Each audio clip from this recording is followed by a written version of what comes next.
ಆತ್ಮೀಯ H16 news ಅರ್ಥಾತ್ ಹೇ ಸೀತಾರಾಮಗೆ ಸ್ವಾಗತ. ನಾನು ನಿಮ್ಮ MI ಅಥವಾ ಮಲ್ಲಪ್ಪ ಜೋತಾವರ್. ಆದ್ಮೇಲೆ ಈಗ ತಾವು ದಿನ ಸುದ್ದಿಗಳನ್ನ ಅದರ ಜೊತೆಗೆ ವಿಶೇಷತೆಗಳನ್ನ ನೋಡ್ತಾ ಹೋಗಿ ವಿಶೇಷ ಈ ಮೊದಲನೇ ಸುದ್ದಿಯನ್ನು ನೋಡಿ. ಸಿಂಹ ಸ್ವಪ್ನವಾಗಿ ನಮ್ಮೆಲ್ಲರಿಗೂ ಸ್ವಾತಂತ್ರ್ಯದ ಉಸಿರನ್ನು ನೀಡಿದಂಥ ಮಹಾನ್ ಹೋರಾಟಗಾರ ನೇತಾಜಿ ಸುಭಾಷ್ ಚಂದ್ರ ಬೋಸ್ ಅವರ ಜಯಂತಿಗೆ ಆಗಮಿಸಿದಂಥ ನಮ್ಮೆಲ್ಲರಿಗೆ ಹೃತ್ಪೂರ್ವಕ ಧನ್ಯವಾದಗಳು. ತಮ್ಮೆಲ್ಲರಿಗೂ ಮತ್ತೊಮ್ಮೆ ಹಾರ್ದಿಕ ಸ್ವಾಗತವನ್ನು ಕೊಡುತ್ತಾ, ಬ್ರಿಟಿಷರ ಕಪಿಮುಷ್ಟಿಯಲ್ಲಿದ್ದ ಭಾರತದ ಸ್ವಾತಂತ್ರ್ಯಕ್ಕಾಗಿ ತಮ್ಮ ಪ್ರಾಣವನ್ನೇ ಮುಡುಪಾಗಿಟ್ಟು ಹೋರಾಡಿ ಭಾರತದ ಹಿರಿಮೆಯನ್ನು ಸಾರಿ ನಮ್ಮೆಲ್ಲರಿಗೂ ಸ್ವಾತಂತ್ರ್ಯವನ್ನು ದೊರಕಿಸಿಕೊಟ್ಟಂಥ ಕೊಡುವಲ್ಲಿ ಮಹತ್ವದ ಪಾತ್ರವನ್ನು ವಹಿಸಿರುವಂಥ ನೇತಾಜಿ ಸುಭಾಷ್ ಚಂದ್ರ ಬೋಸ್ ಅವರ ಒಂದು ಜಯಂತಿ. ಇಂಥ ಒಂದು ಜಯಂತಿಯಲ್ಲಿ ನಾವೆಲ್ಲರೂ ಭಾಗಿಯಾಗಿ ಅವರ ಆದರ್ಶಗಳೊಂದಿಗೆ ಭಾರತದ ಸಮಾಜದ ಅಭಿವೃದ್ಧಿಗೆ ಪೂರಕವಾಗಿ ನಾವೆಲ್ಲರೂ ಶ್ರಮಿಸೋಣ ಎಂದು ಹೇಳುತ್ತಾ, ಮತ್ತೊಮ್ಮೆ ತಮ್ಮೆಲ್ಲರಿಗೂ ಈ ಒಂದು ನೇತಾಜಿ ಸುಭಾಷ್ ಚಂದ್ರ ಬೋಸ್ ಅವರ ಜಯಂತಿಗೆ ಆಗಮಿಸಿದಂಥ ತಮ್ಮೆಲ್ಲರಿಗೂ ಪೂರ್ವಕ ಧನ್ಯವಾದಗಳು. ಬೋಲೋ ಭಾರತ್ ಮಾತಾ ಕಿ ವಂದೇ. ನೇತಾಜಿ ಸುಭಾಷ್ ಚಂದ್ರ ಬೋಸ್ ಅವರಿಗೆ, ನೇತಾಜಿ ಸುಭಾಷ್ ಚಂದ್ರ ಬೋಸ್ ಅವರಿಗೆ.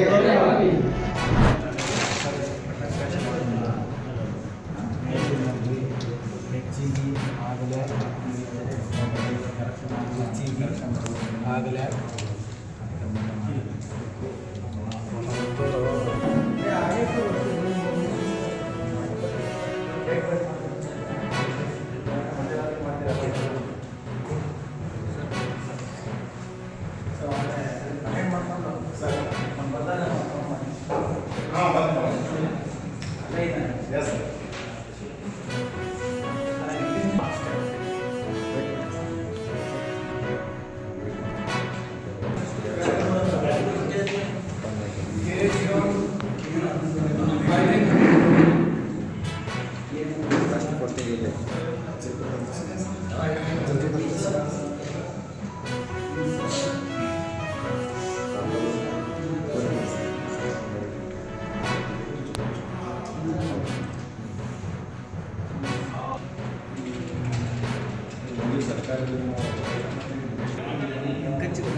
ಗಂಭೀರವಾಗಿರುವಂತಹ ವಿಷಯ ಅಂದರೆ, ಬಾಂಗ್ಲಾದೇಶಿಗರ ನುಸುಳುಕೋರರು ನಮ್ಮ ರಾಜ್ಯದಲ್ಲಿ ಸುಮಾರು 20 ಲಕ್ಷಕ್ಕಿಂತಲೂ ಹೆಚ್ಚು ಜನ ಇದ್ದಾರೆ ಅನ್ನುವಂತಹ ಒಂದು ವರದಿ ಬಂದಿದೆ. ಅಂದರೆ 20 ಲಕ್ಷ ಜನ ನುಸುಳಿದ್ದಾರೆ ಅಂದ ತಕ್ಷಣ ಇದು 10 ವರ್ಷದಿಂದ ಆಗಿದ್ದರಂಥದ್ದಲ್ಲ. ಸುಮಾರು 30 ವರ್ಷಗಳಿಂದ ನಿರಂತರವಾಗಿ ನಮ್ಮಲ್ಲಿ ನುಸುಳುಕೋರರು ನುಸುಳಿದ್ದಾರೆ. ಬೆಂಗಳೂರಿನ ಅಕ್ಕಪಕ್ಕ ಮತ್ತು ಸ್ಥಳೀಯವಾಗಿ 6 ಲಕ್ಷಕ್ಕಿಂತಲೂ ಅಧಿಕ ಜನ ವಾಸವಾಗಿದ್ದಾರೆ. ರಾಜ್ಯದ ಇತರೆ ಪ್ರದೇಶಗಳಲ್ಲಿ 10 ಲಕ್ಷಕ್ಕಿಂತಲೂ ಹೆಚ್ಚು ಜನ, ಹೀಗೆ 20 ಲಕ್ಷ ಜನ ಅದರಲ್ಲಿ ಪ್ರಭಾವ ಬಳಸಿ ರೇಷನ್ ಕಾರ್ಡ್ ಮಾಡ್ಕೊಂಡಿದ್ದಾರೆ. 80% ಜನ ಆಸ್ತಿ ಖರೀದಿ ಮಾಡಿದ್ದಾರೆ. ಹೀಗೆ ಸಂಪೂರ್ಣವಾಗಿರುವಂತಹ ಅಧಿಕೃತವಾಗಿ ಅವರು ಇದೇ ದೇಶದ ನಿವಾಸಿಗಳನ್ನುವಂತಹ ರೀತಿಯಲ್ಲಿ ಏನು ತೋರಿಸ್ಕೊಳ್ಬೇಕೋ ಅದನ್ನೆಲ್ಲ ಅವರು ತೋರಿಸ್ಕೊಳ್ತಾ ಇದ್ದಾರೆ. ಇದರಿಂದ ನಮ್ಮ ರಾಜ್ಯಕ್ಕೆ ಅಭಿವೃದ್ಧಿ ಆಗೋದಿಲ್ಲ, ಗಂಡಾಂತರ ತಪ್ಪಿದ್ದಲ್ಲ. ಇದನ್ನು ಕೂಡಲೇ ಪತ್ತೆ ಹಚ್ಚಿ ಅಸ್ಸಾಂ ರೀತಿಯಲ್ಲಿ, ಗುಜರಾತ್ ಮಾದರಿಯಲ್ಲಿ, ಪಶ್ಚಿಮ ಬಂಗಾಳ ಮಾದರಿಯಲ್ಲಿ ಅವರನ್ನು ಹೊರದಬ್ಬಬೇಕು. ಇಲ್ಲಿಯ ರಾಜ್ಯ ಸರ್ಕಾರದ ಅದು ಕರ್ತವ್ಯ. ಇದ್ರ ಬಗ್ಗೆ ಮಾತಾಡಿದರೆ ನಮ್ಮ ಕಲಬುರಗಿ ಉಸ್ತುವಾರಿ ಮಂತ್ರಿಗಳು ಹೇಳ್ತಾರೆ ಅದು ಕೇಂದ್ರ ಸರ್ಕಾರದ ನಿರ್ಲಕ್ಷ್ಯದಿಂದ ಆಗಿರೋದಂತ.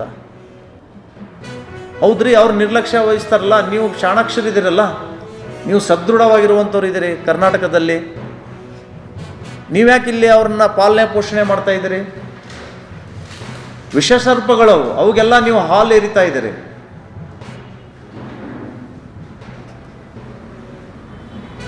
ಬಾಂಗ್ಲಾದಲ್ಲಿ ಹಿಂದೂ ಅಸುರಕ್ಷಿತವಾಗಿದ್ದಾನೆ.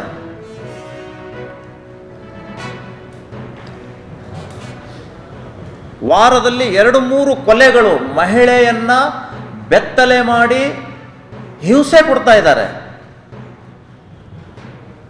ಯಾಕಿದ್ದೀರಿ ನೀವು ಹಿಂದೂಗಳು ನಮ್ಮ ದೇಶದಲ್ಲಿ ಅಂತ? ಆ ಬಾಂಗ್ಲಾ ಮುಸಲ್ಮಾನರನ್ನ ಇಲ್ಲಿ ನೀವು ಆರಕ್ಷಣೆ ಕೊಡ್ತಾ ಇದ್ದೀರಿ ಅಂದರೆ ಇದು ಯಾವ ನ್ಯಾಯ, ಯಾವ ಸಂವಿಧಾನ ಇದು? ನಮ್ಮ ಎಲ್ಲರಿಗೂ ನಮಸ್ಕಾರ. ಇದು ಶ್ರೀ ಮಲೆ ಮಹದೇಶ್ವರ ಕ್ಷೇತ್ರ ಅಭಿವೃದ್ಧಿ ಪ್ರಾಧಿಕಾರದ ಪ್ರಕಟಣೆ. ಇತ್ತೀಚಿನ ದಿನಗಳಲ್ಲಿ ಶ್ರೀ ಮಲೆ ಮಹದೇಶ್ವರ ಬೆಟ್ಟ ಕ್ಷೇತ್ರಕ್ಕೆ ಪಾದಯಾತ್ರಿಗಳು ಹೆಚ್ಚಿನ ಸಂಖ್ಯೆಯಲ್ಲಿ ಭಕ್ತಾದಿಗಳ ಪಾದಯಾತ್ರೆ ಮುಖಾಂತರ ಕ್ಷೇತ್ರಕ್ಕೆ ಆಗಮಿಸುತ್ತಿದ್ದು, ತಾಳಬೆಟ್ಟದಿಂದ ಮಹದೇಶ್ವರ ಬೆಟ್ಟದವರೆಗೆ ದಟ್ಟವಾದ ಅರಣ್ಯ ಪ್ರದೇಶದಿಂದ ಕೂಡಿದ್ದು, ಅಲ್ಲೂ ಕೂಡ ಪಾದಯಾತ್ರೆ ಮುಖಾಂತರ ಬರೋದ್ರ ಮುಖಾಂತರ ತಮ್ಮ ಸೇವೆಯನ್ನು ಸಲ್ಲಿಸ್ತಾ ಇದ್ದಾರೆ. ಹಾಗಾಗಿ ಇತ್ತೀಚಿನ ದಿನಗಳಲ್ಲಿ ಆಕಸ್ಮಿಕವಾಗಿ ಚಿರತೆಯೊಂದು ಮಂಡ್ಯದ ಭಕ್ತಾದಿಯೊಬ್ಬರ ಮೇಲೆ ದಾಳಿ ಮಾಡಿ ಒಂದು ಆಕಸ್ಮಿಕವಾದ ಘಟನೆ ನಡೆದಿದೆ. ಹಾಗಾಗಿ ಎಲ್ಲ ಭಕ್ತಾದಿಗಳಲ್ಲಿ ಈ ಮೂಲಕ ವಿನಂತಿಸಿಕೊಳ್ಳುವುದೇನೆಂದರೆ, ಮೊನ್ನೆ ಜಿಲ್ಲಾಧಿಕಾರಿಗಳ ಆದೇಶದಂತೆ ತಾಳಬೆಟ್ಟದಿಂದ ಮಹದೇಶ್ವರದ ಬೆಟ್ಟದವರೆಗೆ ಸಂಜೆ 6 ಗಂಟೆಯಿಂದ ಬೆಳಿಗ್ಗೆ 6 ಗಂಟೆವರೆಗೆ ಪಾದಯಾತ್ರೆ ಮಾಡುವುದನ್ನು ನಿಷೇಧಿಸಲಾಗಿದ್ದು, ದಯಮಾಡಿ ಎಲ್ಲ ಭಕ್ತಾದಿಗಳು ಸಹಕರಿಸಬೇಕಾಗಿ ಈ ಮೂಲಕ ಪ್ರಾಧಿಕಾರದಿಂದ ಕೋರಿಕೊಳ್ಳುತ್ತೇವೆ. ಜೊತೆಗೆ ನೀವು ಪಾದಯಾತ್ರೆಯನ್ನು ಮಾಡಬೇಕಾದರೆ ತುಂಬ ಎಚ್ಚರಿಕೆಯನ್ನು ವಹಿಸಬೇಕು. ಏಕೆಂದರೆ ಕಾಡು ಪ್ರದೇಶವಾಗಿದ್ದರಿಂದ ಕಾಡು ಪ್ರಾಣಿಗಳ ಹಾವಳಿ ಹೆಚ್ಚಾಗಿದೆ ಮತ್ತು ಕಾಡು ಪ್ರಾಣಿಗಳಿಂದ ತೊಂದರೆ ಆಗುತ್ತೆ. ನಮ್ಮಗಳಿಂದ ಭಕ್ತಾದಿಗಳಿಂದ ಕೂಡ ಕಾಡು ಪ್ರಾಣಿಗಳಿಗೆ ತೊಂದರೆ ಆಗಬಾರ್ದು.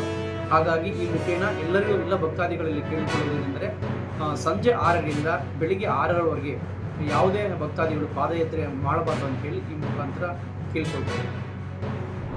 ತಾವೆಲ್ಲ ಇಲ್ಲಿವರೆಗೆ ಸುದ್ದಿಗಳನ್ನು ನೋಡಿದಿರಿ, ಜೊತೆಗೆ ವಿಶೇಷ ಘಟನೆಗಳನ್ನು ಸಹ ನೋಡಿದಿರಿ. ಅದು ನಿಮ್ಗೇನು ಅನ್ನಿಸ್ತು?